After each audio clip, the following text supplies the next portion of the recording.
to go to space, Richard. You know more prepared than I do. You're late. Come on, get suited up. Let's go.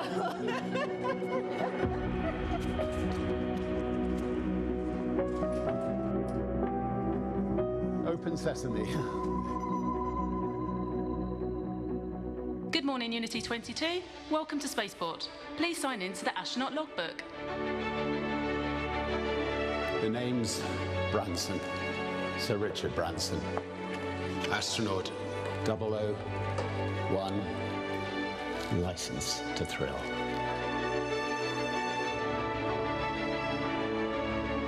Astronaut 002, Beth Moses. Astronaut 003, Colin Bennett. It's got a beautiful bag. Sarisha. Astronaut 004, Sarisha Bamla. And she's astronaut 004.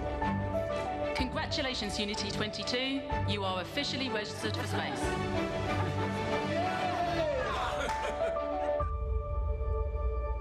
See you up there. What a way to start off your journey, first on a bike and now on a spaceship. The team is airborne. Here's some footage of them taking off just moments ago. The spaceflight system was towed out to the runway and elegantly took to the skies on what is a beautiful morning here in the state of New Mexico. They're at approximately 30,000 feet in altitude and climbing as we speak. Our spaceflight system is comprised of 2 vehicles in a mated configuration. Our mothership Eve, named thoughtfully by Richard after his late mother Eve, and Spaceship Unity, named by the late Stephen Hawking as a vehicle that will unite the world through space. Once at the launch altitude and location, Eve will release Unity for a voyage to space. So today is the day, everyone. Chris, what is the significance of today's flight? You know, I love it when the stuff of dreams becomes a reality. And we've been dreaming of commercial space flight, of people being able to fly in space.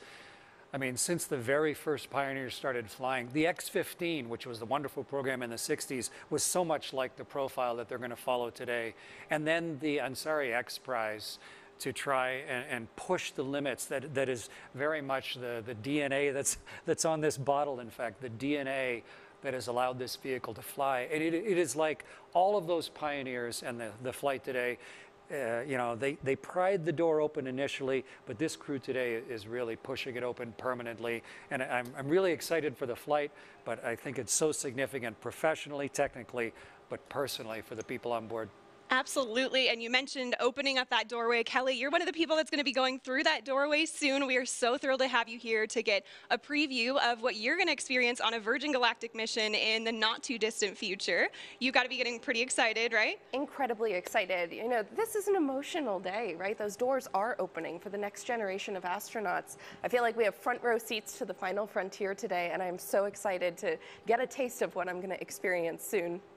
Definitely. Well, I'm so thrilled to have you here. And you too, Chris. Thank you guys so much for joining me today for this. Let's take a look at what we've got in store for the live stream.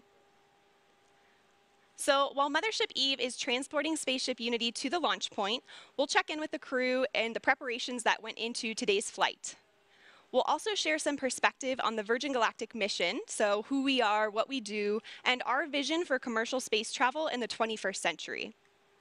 Next, we'll give you a guided tour through the Virgin Galactic experience, showing you what our astronauts will see and do throughout their stay, both on the ground and on their life-changing journey into space. Once we've reached the launch altitude and location, we'll see the moment when Spaceship Unity is released from Mothership Eve and accelerates into space, all coming to you live. So there's some incredible energy building here at Spaceport, and we're happy to have some special guests on site taking in this experience. My co-host, Kevin Prieto, a procurement specialist here at Virgin Galactic, is downstairs right now. Kevin, what's the vibe like down there? Thanks, Veronica. I am currently here at Spaceport America's hangar floor, where the ships usually reside, but as you just saw, they're on their way to space. Right behind me, I have the rocket motors we use for launch. And to my left, a very important person, CEO of Virgin Galactic, Michael Cole-Glazer. Michael, good to see you. It's great to be here, Kevin. Michael, I have one question for you, and that is, what does today mean? Kevin, this is a landmark moment for Virgin Galactic. It's a landmark moment for the new commercial space industry. And it certainly is a landmark moment for our founder, Sir Richard Branson, who right now is showing that when you have the fortitude to follow your dream, you can make a hugely profound impact on the world. It's a historic moment because today we are endeavoring to open access to space for all. Can you imagine? Being up there and looking back down has to be one of the most amazing feelings, and we can't wait for more people to experience it. I have to say how proud I am, Kevin, to have all my friends and colleagues who are today's crew representing the entire company. They're opening the door for the astronauts of tomorrow. We're thrilled to be here today and so excited to have all of you watching to be sharing this moment with us. It sure really is a historical moment for us, and I'm excited to be here. I'm going to be out on the street, so I'll make space itself more accessible and approachable.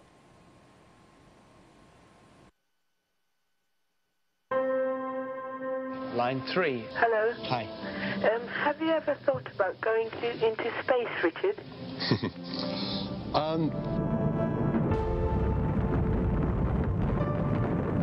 The moon landing was a catalytic moment for me.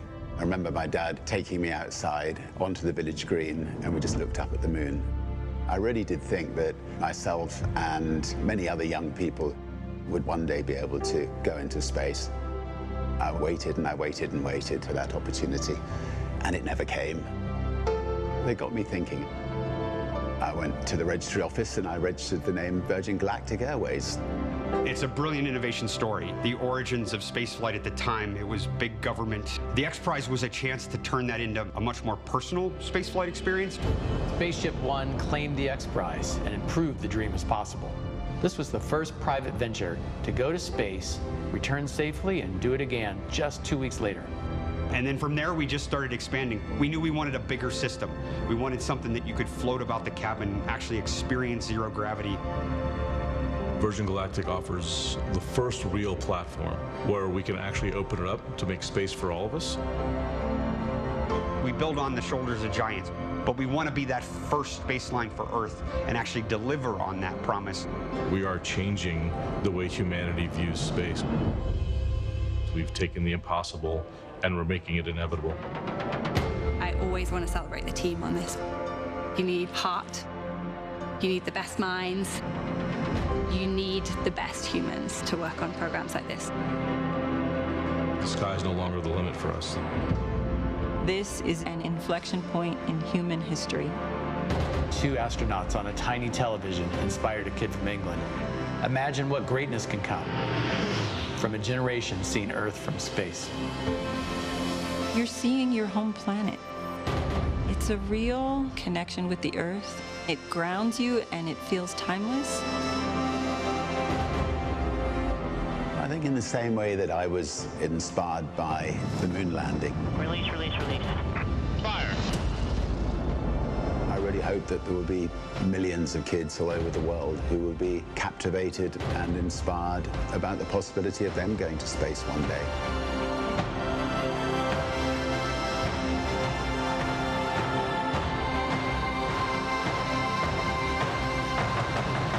Have you ever thought about going into space, Richard?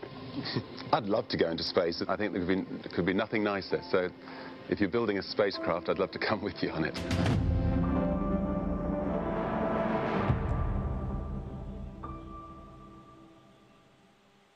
Truly inspirational, and right now all of that inspiration is up in the sky as the Virgin Galactic spaceflight mission makes its way towards the launch point. Let's take a look at these onboard camera footages now and see what we've got here. We are already at 40,000 feet. You can already see the incredible view and the sky starting to darken there. This is already higher than what most regular commercial airliners will travel at. So I'm sure all of our astronauts are taking in that view already and getting really excited and prepared for the mission. Now, Kelly, we hope to connect live with Richard throughout the show here. What would be going through your mind if you were on board with him right now? Gosh, you know, aside from the overwhelming excitement, right, I think it would just be a sense of awe, the hard work and the vision that it took to get to today, and the magnitude of what it means for the next generation of humans who are going to experience the wonder of spaceflight. Absolutely. I mean, this is certainly the dawn of a new space age. And Mothership Eve is currently ascending still. We're already over 40,000 feet. Our target launch altitude for today is 45,000 feet. But in addition to that launch altitude, we also have a designated release point within the airspace. So while you may see us get to altitude rather quickly, we'll continue to complete our flight path until we get to that designated launch point. So everything's looking really good. Again, they're over 40,000 feet now, and just a beautiful view you get there already. I imagine they're just getting really excited for their upcoming space flight. So speaking of the crew on board, let's take a look at the folks in flight today.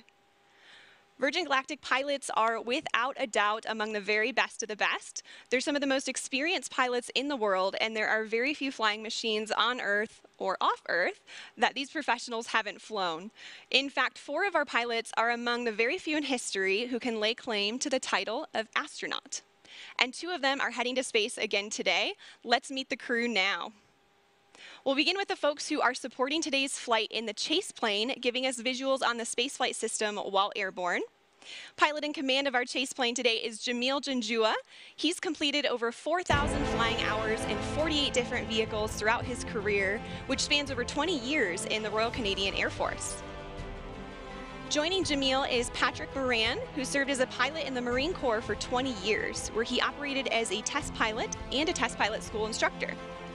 He joins Virgin Galactic with over 3,000 flight hours in 34 different aircraft. In Mothership Eve today, we have CJ Sturkow in the left seat. CJ has completed 4 NASA Space Shuttle missions and 2 SpaceShip Unity space flights. He's been flying for 37 years and is the first person to enter space from 3 different states. CJ is joined by Kelly Latimer in the right seat, who's logged more than 6,700 hours in her 32-year flying career. And Kelly is also a pilot with Virgin Orbit, our sister space company, and she just flew their successful launch the other week. Piloting SpaceShip Unity today, we have our chief pilot and astronaut, Dave Mackay. Dave's been with Virgin Companies for over 25 years now and has more than 14,000 hours of flight time to his credit. Just incredible, and spanning no fewer than 140 different types of aircraft. With Dave is astronaut Mike Masucci. Mike recently passed more than 10,000 hours of logged flight in a career that's put him in the cockpit of more than 80 different types of aircraft, including the U-2 and, of course, our very own SpaceShip Unity. As you can see, our passengers today will be flown to space by some of the most accomplished and experienced pilots in the world. And in the cabin of SpaceShip Unity today, there are 4 mission specialists. Let's hear some more about them now. Astronaut 004, Sirisha Bandla. I'll be testing the researcher experience. Virgin Galactic is opening up the opportunity to go to space for everyone. This is a whole new era to get people from different backgrounds, different geographies, different communities into space. And it's giving researchers the opportunity to fly with their payloads. And that is unheard of. They can take the work that they've been doing on Earth to space. And I'm so excited to see where the community takes it in the future. Astronaut 003, Colin Bennett. I'll be evaluating cabin procedures during boost and weightlessness. When I was younger, I assumed that space was only available to a very select few. I had no idea myself that I would ever be in a position to go to space, but here I am. And how awesome it's going to be a part of the journey of opening this up to hundreds and then thousands of more people in the future. Astronaut 002, Beth Moses. I'll be spaceship cabin lead and test director.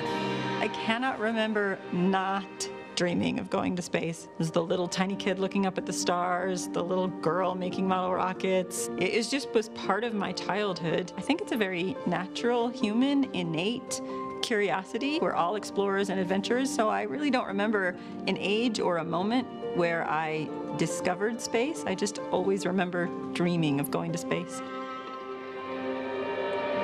Astronaut 001, Richard Branson. I'll be evaluating the customer spaceflight experience. Astronaut 001, what a title to have. Now, I don't know about you guys, but I'm excited to hear who gets the spot of 007 as well. So let's hear more about the man who has the license to thrill. Dear Mum, You always told me to reach for the stars. Well, I took my own winding road, but I always knew to follow your lead. You always pushed us to our limits. When I was a child, you threw me out of the car miles from our house and urged me to find my own way home. You let me jump into a river to sink or swim. You and Dad taught me and my sisters independence and loved us with fierceness and tenderness. You were always an adventurer. You took glider lessons dressed as a boy, enlisted during World War II, toured Germany as a ballet dancer after the war. You flew treacherous routes as intrepid cabin crew for start-up airlines. You took us into the great unknown on family holidays. You treated every day as a chance to explore. Before the word existed, you were always an entrepreneur. You helped make ends meet by creating your own small businesses. You showed me how to grow a company, how to treat people, how to be creative, how to balance work and play, how to live. You were always a romantic. You and Dad showed Joan and me the way to build a life filled with humor and heart, hope and humility, honesty and happiness. You showed us the value of kindness, the magic of laughter, the beauty of music, and the joy of family. You were always my guiding light at Virgin Galactic. You shared with me that the day we named our mothership VMS Eve was one of your happiest. You always knew Eve would start my journey to space one day, just as I always knew you would do the impossible for me. Well, Mum, our mothership, which carries your name, will carry the next generation of dreamers into space. You were always a dreamer. You urged me to strive for every opportunity I saw. You told me to chase my wildest fantasies and to live life to the full. Well, the brave may not live forever, but the cautious do not live at all. How you lived, how you loved, and how you are missed. Dad always said, "Isn't life wonderful?" And you both showed us it was.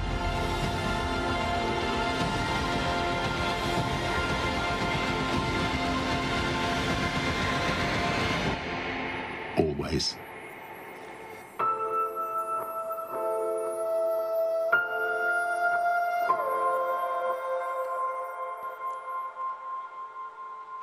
Such a beautiful letter. Eve Branson really was an inspiration to all of us here at Virgin Galactic. If you're just now tuning in, my name is Veronica McGowan. I'm a structures operations engineer here at Virgin Galactic. Alongside me is astronaut Chris Hadfield and future astronaut Kelly Girardi. So great to have you guys here. Earlier today, we saw Richard and his crew make their way down to the astronaut walkway at Spaceport America, seeing their families off before they were escorted to our spaceflight system, where final inspections and preparations were made before takeoff. They were driven to the runway in our fleet of Land Rovers, and Land Rover is our exclusive automotive partner, and they help with day-to-day operations. And in fact, we have a bespoke vehicle that we designed with them called the Astronaut Edition. And this is exclusively available to Virgin Galactic future astronauts, and it's the one that drove Richard to Spaceport, to Spaceship Unity this morning. So we're delighted to have Land Rover as a part of the team. And right now, our crew are on their way to space. Let's check in on them via our onboard camera footage. Wow, look at that view already, and you can see some contrails. Chris, how do you think the crew will be feeling right about now? So many different things at once. They're just about leveled off at altitude, right up at 46,000 feet. But inside their bodies, they've got like this tug of war going on because they're focused. Like there's no more focused, you know, the 4 in the back and the 2 in the front, really focused. But at the same time, there's this like rising excitement that you can feel like a thermometer going up inside your own body. But I remember at the time, what I really wanted to do was go back to my 9-year-old self and just run around the cockpit and scream and wave my hands, because it's just so exciting and fun. They're focused, they're professional, they're doing their job, but it's just a magnificent moment as we get ready for ignition. Yeah, I mean, I'm sure there's certainly a mixture of excitement and anticipation with our crew today, but they will all be focused on the task at hand, as you said, and preparing themselves to run through their individual test points. And on the subject of testing, today's spaceflight is an opportunity for us to evaluate our cabin experience. It's the environment where our passengers will cross the 50-mile border defined by NASA. What does spaceflight with Virgin Galactic entail? Well, it has a unique combination of revolutionary design innovations that make it like no other vehicle that has ever gone before. Firstly, air launch. Most rockets you see make a loud and bumpy vertical launch from the ground. To launch from the ground requires huge amounts of energy to lift the vehicle from a static start and to propel it through the thickest parts of the Earth's atmosphere.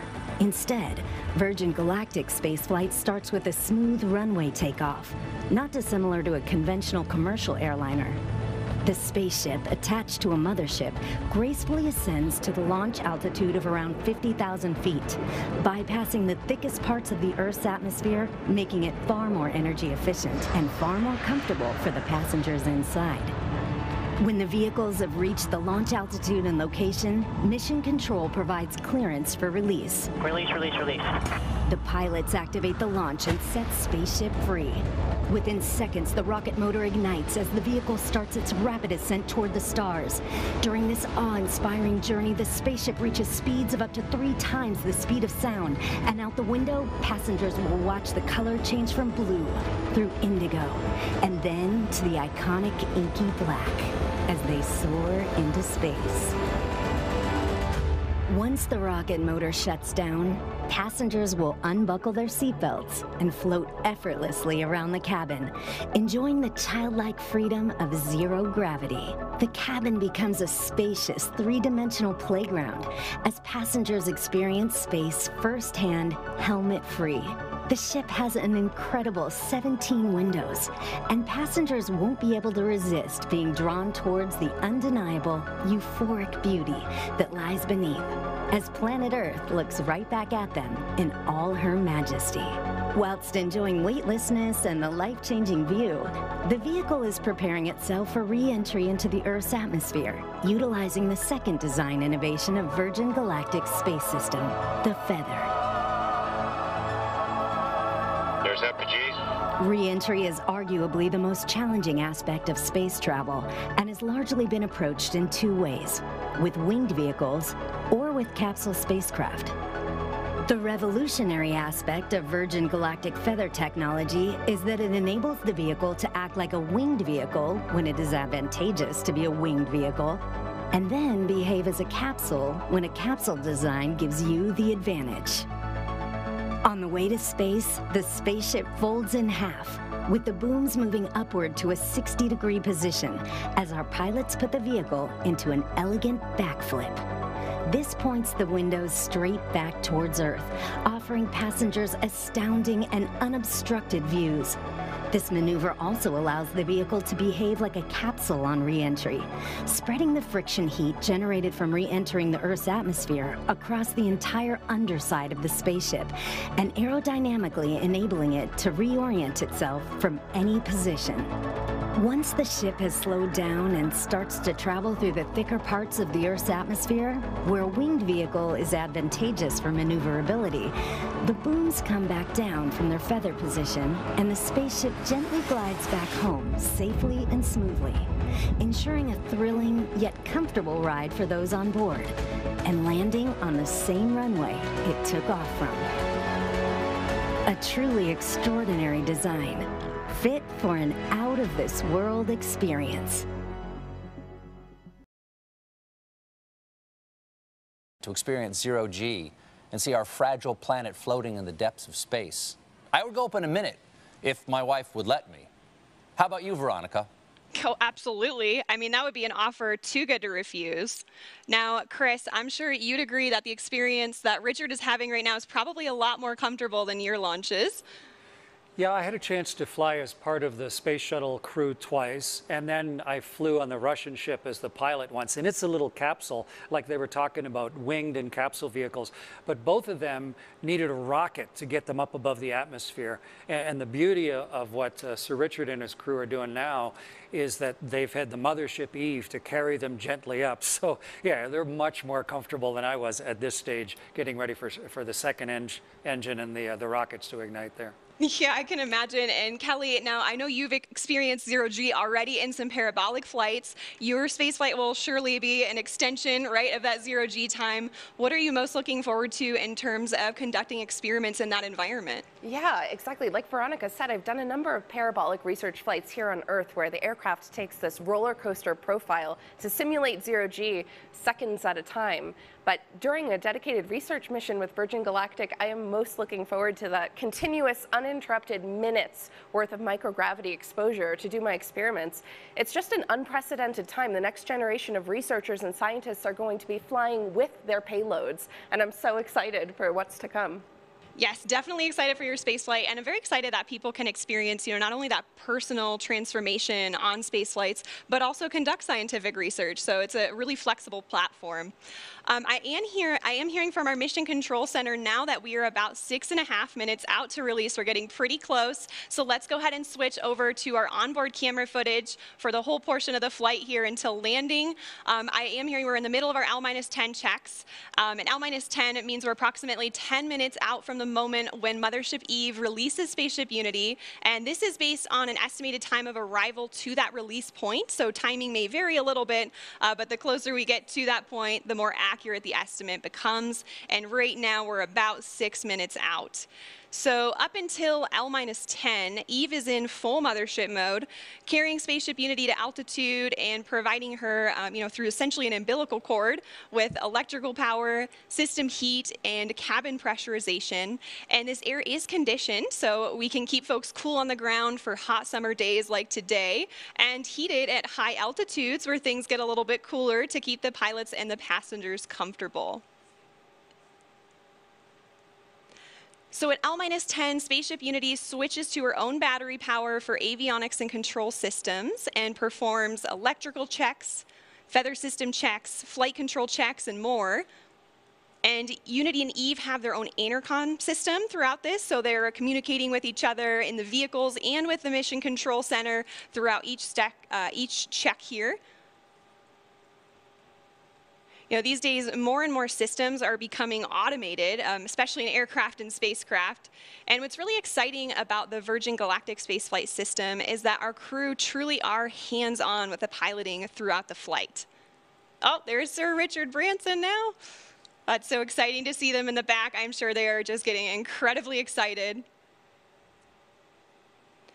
And of course, as mentioned earlier, we have Dave and Mike up front. We have an amazing team of pilots here, and they just love to pilot a vehicle that is arguably the most exciting vehicle in the world to fly. And I imagine, this also provides passengers with an additional level of comfort, knowing they have crew members with them throughout the duration of the flight. There they are again, just moments away at this point. It's looking like we're about 4 minutes and 20 seconds out now.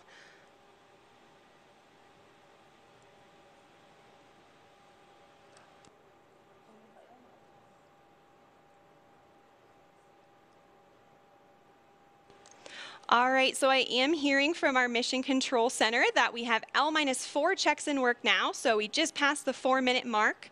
At this point, the pilots are ensuring the spaceship is in its launch configuration after going through the various L-10 checks, just confirming all settings are back in their place and go for launch.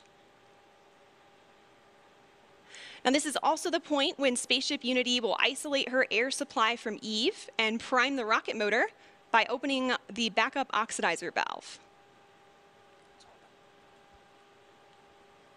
And once these actions are complete, the pilots are going to seek clearance for release from MCC. And that's shorthand for our Mission Control Center. We have 2 MCCs supporting today. Our primary Horizon is located here at Spaceport America, and they're being supported by the Oculus Mission Control Center at our manufacturing base in Mojave, California. These teams consist of experts across various departments and disciplines within the company, and they're verifying checks with the crew today every step of the way. All right, and I've just heard from MCC that our L-4 checks are complete. We are roughly 3 minutes out from release at this point. It's getting really exciting. I don't know about you all, but I can feel the anticipation building just watching the screen and looking at their faces. Look at that, they've already got big smiles on. And we have just received clearance for release on time from Mission Control Center. So we are 2 minutes and 30 seconds out now. I can only imagine what it would be like to be on board. This must be incredibly exciting for the crew.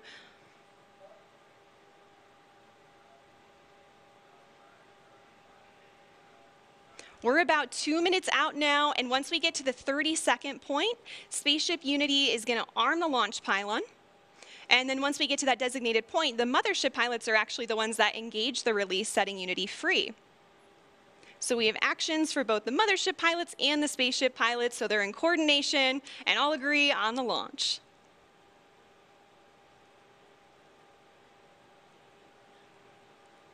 Yeah, it's a hugely exciting and focused moment right now. Definitely. 1 minute and 30 seconds.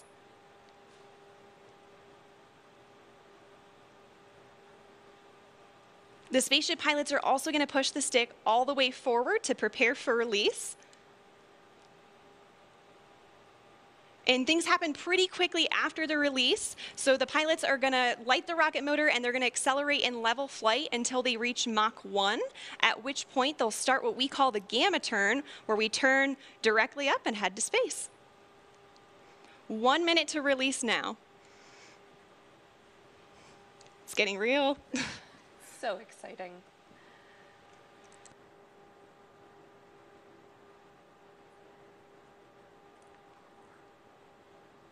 "45 seconds.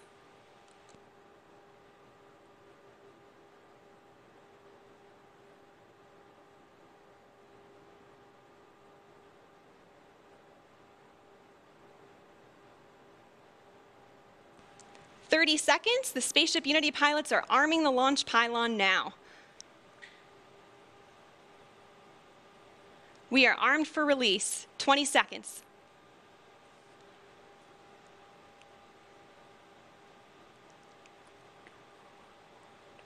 "10 seconds. 5, 3, 2, 1. Release, release, release. Clean release. Ignition. Good rocket motor burn. There's Mach 1 trimming now.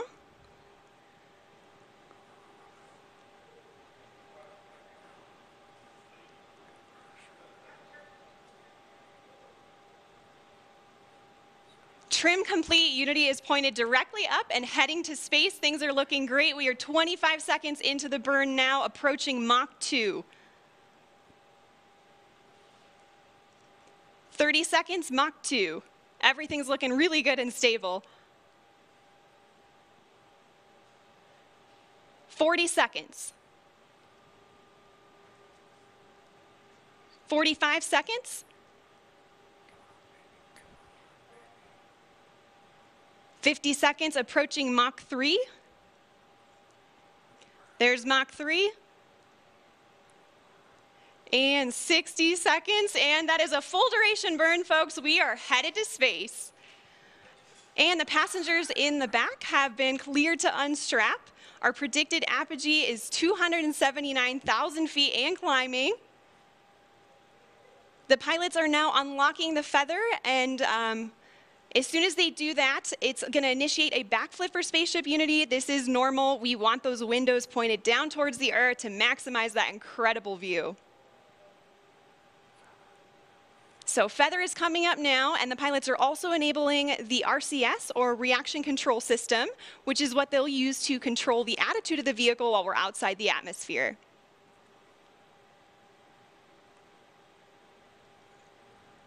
All right, feather is all the way up.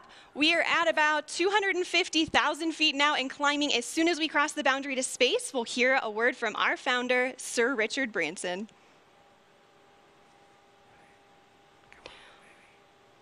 Welcome to Space Unity 22.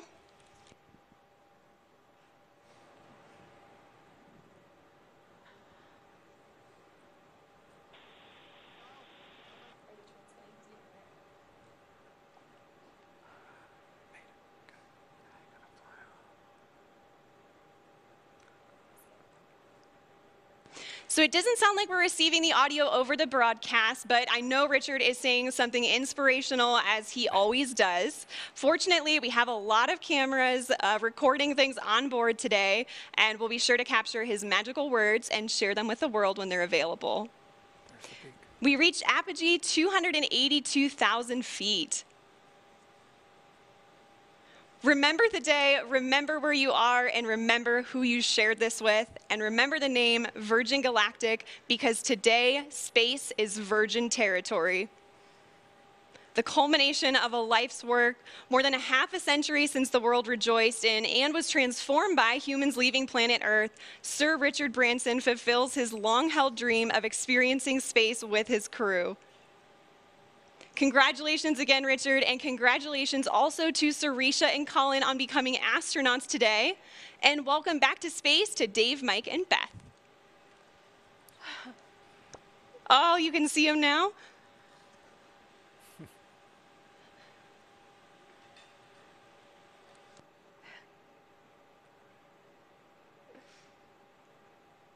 So we are on the re-entry portion of our flight now, and the mission specialists are heading back to their seats. Our training team has worked really hard on this portion of the flight to make it very natural and intuitive for passengers.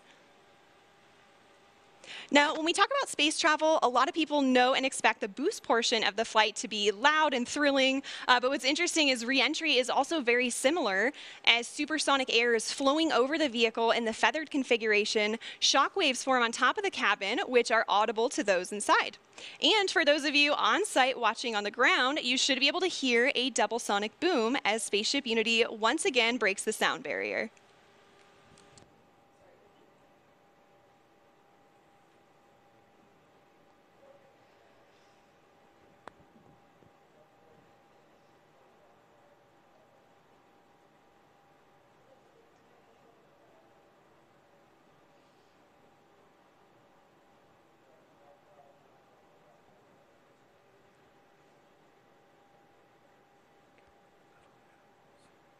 All right, folks, we are now subsonic, just under 75,000 feet in altitude.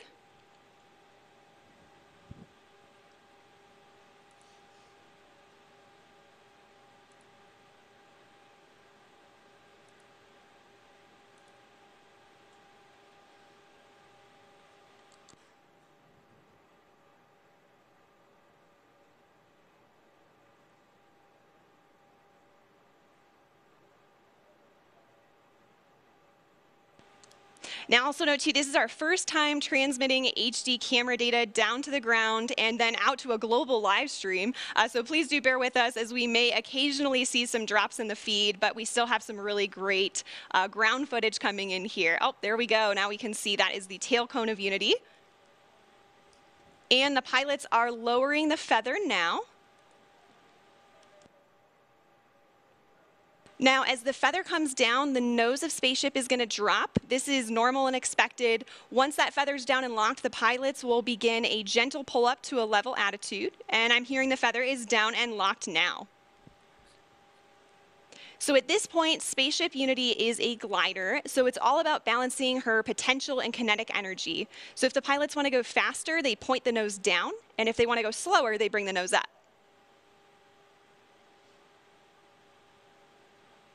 And right now I'm hearing the crew's listening to a special soundtrack for the glide. It's the latest release from Khalid, a track called New Normal. And all of us will get to hear that on Earth during our celebration, so stick around for that.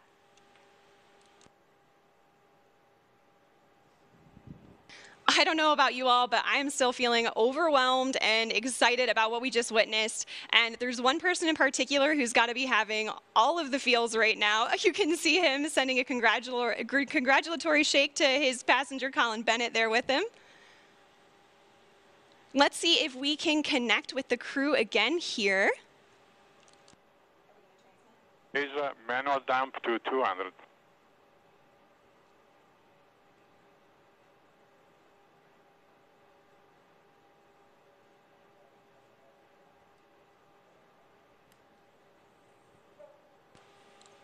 So, Richard, you just went to space. This has got to be the ultimate birthday present for you.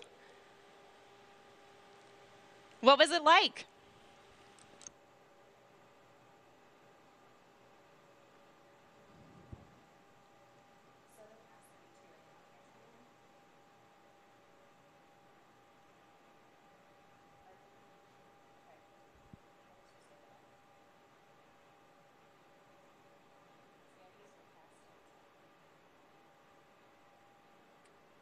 All right, folks, again, sorry, we're not getting that transmission through the live broadcast, but again, we do have lots of recording devices aboard the spaceship, and we will be sure to release some footage of Richard and the crew up there today.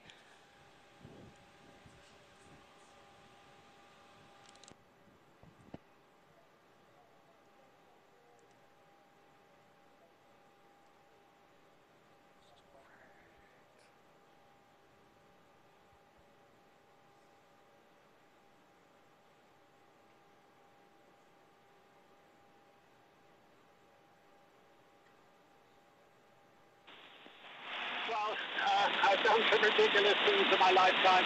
That was really, really, really ridiculous. So I just can't wait for whoever one day to be able to experience it. It's a complete experience of a lifetime. And now I'm looking down at a beautiful spaceport. Congratulations to everybody for creating such a beautiful, beautiful place. Congratulations to all our wonderful team at Virgin Galactic for 17 years of hard work to get us this far.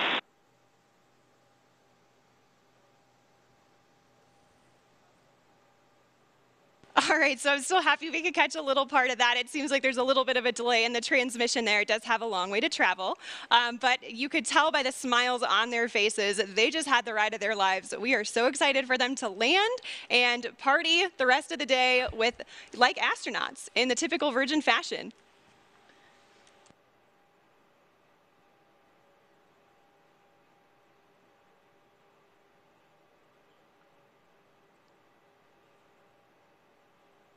So we are at 22,000 feet now and descending, and as I mentioned earlier, Unity is a glider at this point. So the pilots right now are discussing their energy management plan, and pretty shortly here they'll be meeting up with our chase aircraft with Jamil and Patrick to get some really cool visuals of Spaceship Unity.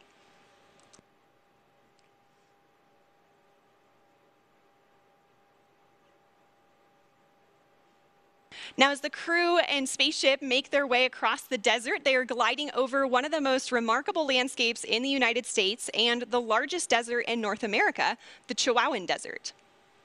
The area around Spaceport includes more than 6,000 square miles of restricted airspace and high desert, which is one of the reasons it was built here. And of course, our future astronauts will be able to take in so much of that natural beauty. And, you know, of course, we also have White Sands nearby. White Sands National Park is just to our east. It's visible right over the Black Range Mountains. White Sands, of course, has been the backdrop for so many films, commercials, and music videos, and it's known for having the largest gypsum dune field on the planet. Khalid's music.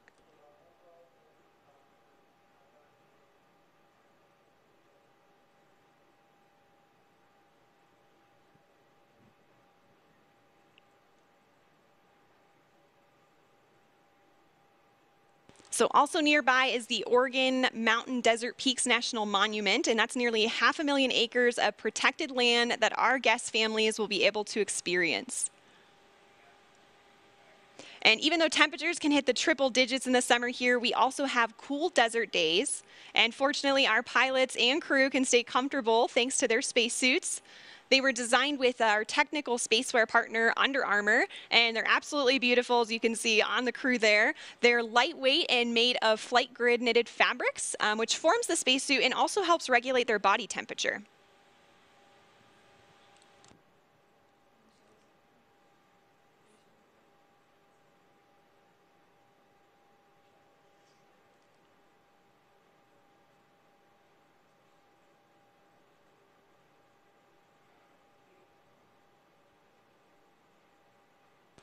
So also to commemorate this flight from New Mexico, we reached out to the Zia Pueblo, who gave us permission to use their sun symbol on our spaceship.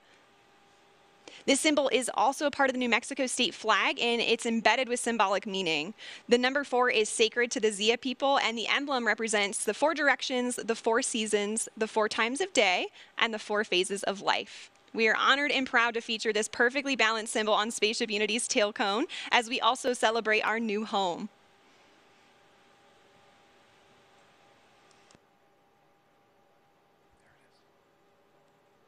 Oh, you can see the chase in the background there outside of Richard's window. The pilots are coordinating with Chase now and discussing their energy management plan. They're at about 9,500 feet in altitude, and the runway out here at Spaceport America is around 4,600 feet in altitude.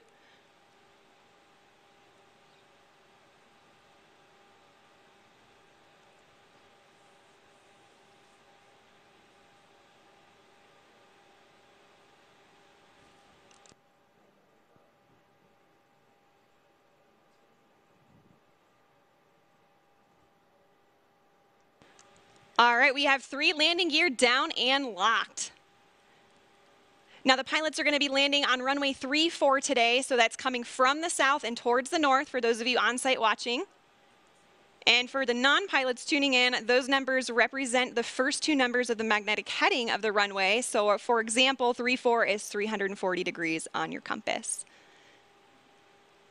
We are just about 1,000 feet above the field now and on final. 500 feet above the runway, 300 feet. Over the threshold.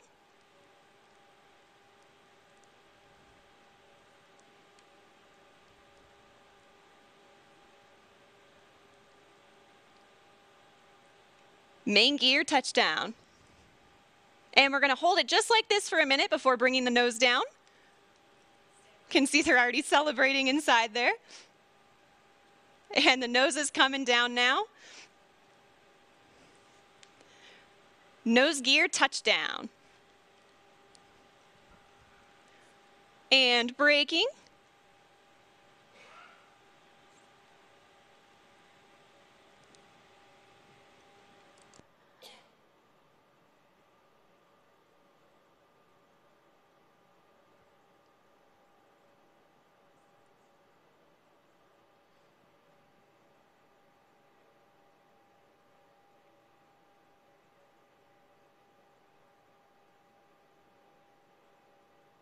Look at that incredible drone footage here as we come in. And there is full stop. All right. A perfect landing. Virgin Galactic has just broken through the commercial space from our operational home base, Spaceport America. A beautiful day of flight. What a moment. Congratulations to everybody on board, and of course our very own Spaceship Unity, who returned to space today. And of course we also saw beautiful flying from our Eve crew, CJ and Kelly, and brilliant work by our chase pilots, Jamil and Patrick, all of whom are still in the air right now. Great job to you all. Ladies and gentlemen, there it is. More than half a century since the world rejoiced when humans first achieved spaceflight, Richard Branson fulfills his dream of experiencing space travel.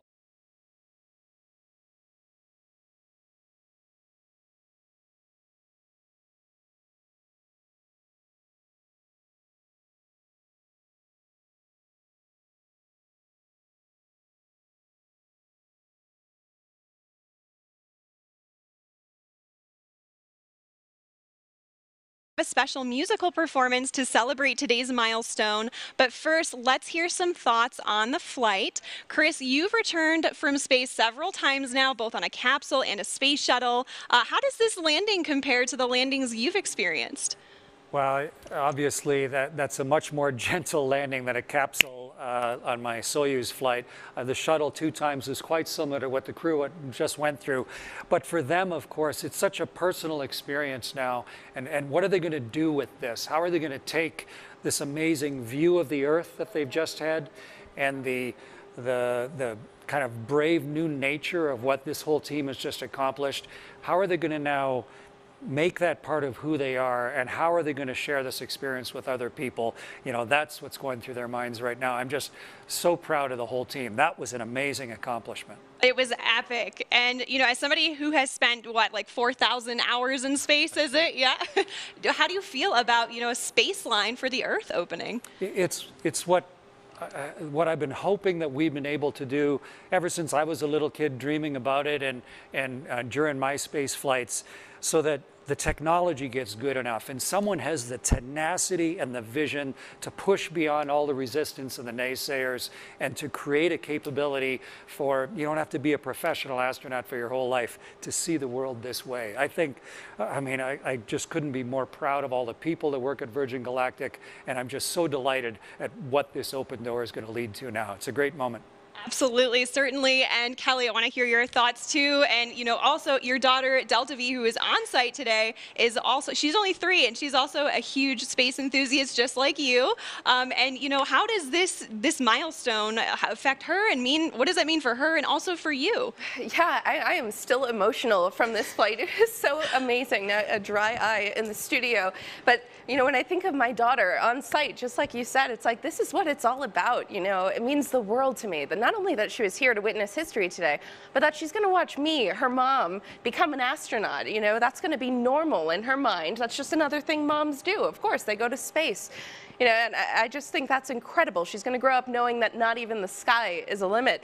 And I think the other thing that struck me is it's just such a powerful reminder of how much can change in a single generation. My mom is also on site here today. She's going to kill me for aging her, but when she was born, human beings hadn't yet been to space. And when she was growing up, women weren't eligible. And now here she is watching her daughter prepare for a space flight of my own.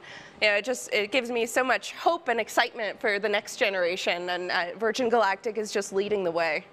Absolutely. You know, and the moon landing is what inspired Sir Richard Branson. And so who knows what, you know, Delta V watching today, what that's going to inspire her to do and other people in her generation. It's so incredibly exciting. It is. And folks, this is just the beginning. Virgin Galactic is a venture as a catalyst. It's the start of a whole new space age, which is completely different from the one before. You know, space was something that was unattainable by all but a very small group of people. And it was a preserve of government agencies for national pride. And this is totally different. You know, it's the new space age, which is, you know, for Kelly, for Delta V, for Chris, for me, it's for everybody. And, you know, we're making it more accessible to the public. So I know, you know, the full effect of what happened today will not be felt for some time, but it will touch many generations to come. Now, Chris, you were aboard the ISS for about 5 months at one point, right? Did the view out the window ever get old? Gosh, no. At the end of my 5 months on the space station, we were getting back into our ship, just sort of like the crew returned today. And just before I got into my spacesuit, I went over to the window just to try and soak up a little more of that incredible perspective. You know, the world is so generously beautiful. And you see it in a whole new way. You can see for thousands of miles in each direction. And you can see the curvature of our planet, and the reality of where we all live suddenly becomes part of who you are. And right up to the last second, I was there with my nose print on the glass, you know, trying to not miss the magnificence of this entire experience. Yeah, and you took like thousands of photos up there too, right? I mean, Yeah. Does that even give you a glimpse of what it was like as a reminder to be up there? Is it... I know the video today was a little glitchy, but we've got all the recorders on board. Yes, and absolutely. What the crew's going to have now, of course, is their own personal memories, and then the way to sort of catalyze them again and be able to watch those videos and think about of the beauty of what they've been through, and let it sort of sink into who they are. And so, yeah, I took thousands and thousands of pictures and videos in space, and they really help me now remember the richness of the experience. So it'll be great to see the videos that they recorded on board. Absolutely, and you know that richness sticks with you too. And you have a TED Talk actually that you talked about, well, a lot of things, right? Overcoming fear, walking through spider webs, but also, you know, my favorite part of it was when you talked about seeing Earth from above and the transformation that it has on people. You know, we call it the overview effect that, you know, I really hope and I'm sure that our astronauts today experience. What was that like for you? Yeah, I've been so lucky to see the world from that point of view, and as one of the very first human beings to have the responsibility and the privilege of being up there, and to have a vehicle like Virgin just put up today that is allowing more eyes than just my two to see it, to understand not just the geology of the world, but us on it. You know, all 7 billion of us, and you know, we're on board this little spaceship of Earth, and you can actually get a palpable sense of that from on board the ship. And the crew of you know, Unity, their 22nd flight here today, they now have that inside of them. And all the subsequent crews. Kelly, when you fly as well, you're going to have a chance to sort of shift your permanent perspective of how all this works. Go from being a two-dimensional human to now suddenly really understanding the 3 dimensions and what this planet truly looks like. And it's going to do us all good. As many people can see that as possible. Absolutely. And, you know, Kelly, I know you're going to be conducting a lot of experiments on board while you fly with Virgin Galactic, but I hope you're taking some time to look out the window and enjoy that too, right? I'm going to have to carefully choreograph precious time at that window just to soak it in and enjoy the moment and be in the moment. Definitely. And, you know, while we're waiting for our crew to disembark now, can you actually tell us a little bit about your experiments? Yeah, absolutely. So I'm going to be flying healthcare and fluid experiments on board my research flight. The first one is the AstroSkin. It's a wearable sensor system designed to monitor how spaceflight affects the human body. The cool thing about it is the AstroSkin is currently worn on board the International Space Station by astronauts, but my flight will be the first time that we're collecting data during launch, re-entry, and landing. So I'm really excited to contribute to some novel data collection for the next generation of astronauts. Another experiment I'm flying is a fluid experiment designed to evaluate the behavior of liquid in a confined environment in microgravity. That's also going to be fun because I'm going to be interacting with a fluid cell that has a camera attached to it, and data collected from that experiment can help inform, you know, new technologies related to life support systems or novel designs for syringes for administering medicine in space. So I'm very excited for the opportunity to take my payloads with me to space. Absolutely. Well, that's so cool. I am hearing that our Chief Medical Officer, Tara Castleberry, is approaching the vehicle now, and they are going to do a medical debrief with the crew. So we'll see that here momentarily. And our crew is actually going to join us later in the broadcast, where they will receive their astronaut wings. So, Chris, I'm sure you have a vivid memory of the day you received your wings. Yeah, wings that we wear on our chest, they're a measure of a lifetime of work and purpose and personal accomplishment. And all of the different organizations, of course, have their own wings. But when I flew in space, it was the very first time a Canadian pilot had flown a spaceship. And so my country designed astronaut wings specifically for me. And it was the leader of my country, my prime minister, in fact, that put the wings on my chest. So that was a huge honor for me to have, you know, the Prime Minister of Canada to take these new wings that had minted to show a new human accomplishment, and then for me to have that as part of who I am for the rest of my life. And so it's a huge honor for me that I'm going to be part of that ceremony for these folks that just flew now. I was just going to say, now you get to return that honor to the crew today. That's so exciting. I know you have a really important role to help present those astronaut wings, so we're all looking forward to seeing that. As our pilots and passengers prepare to make their way back to spaceport, let's hear a little bit more about our special musical guest who will celebrate their arrival.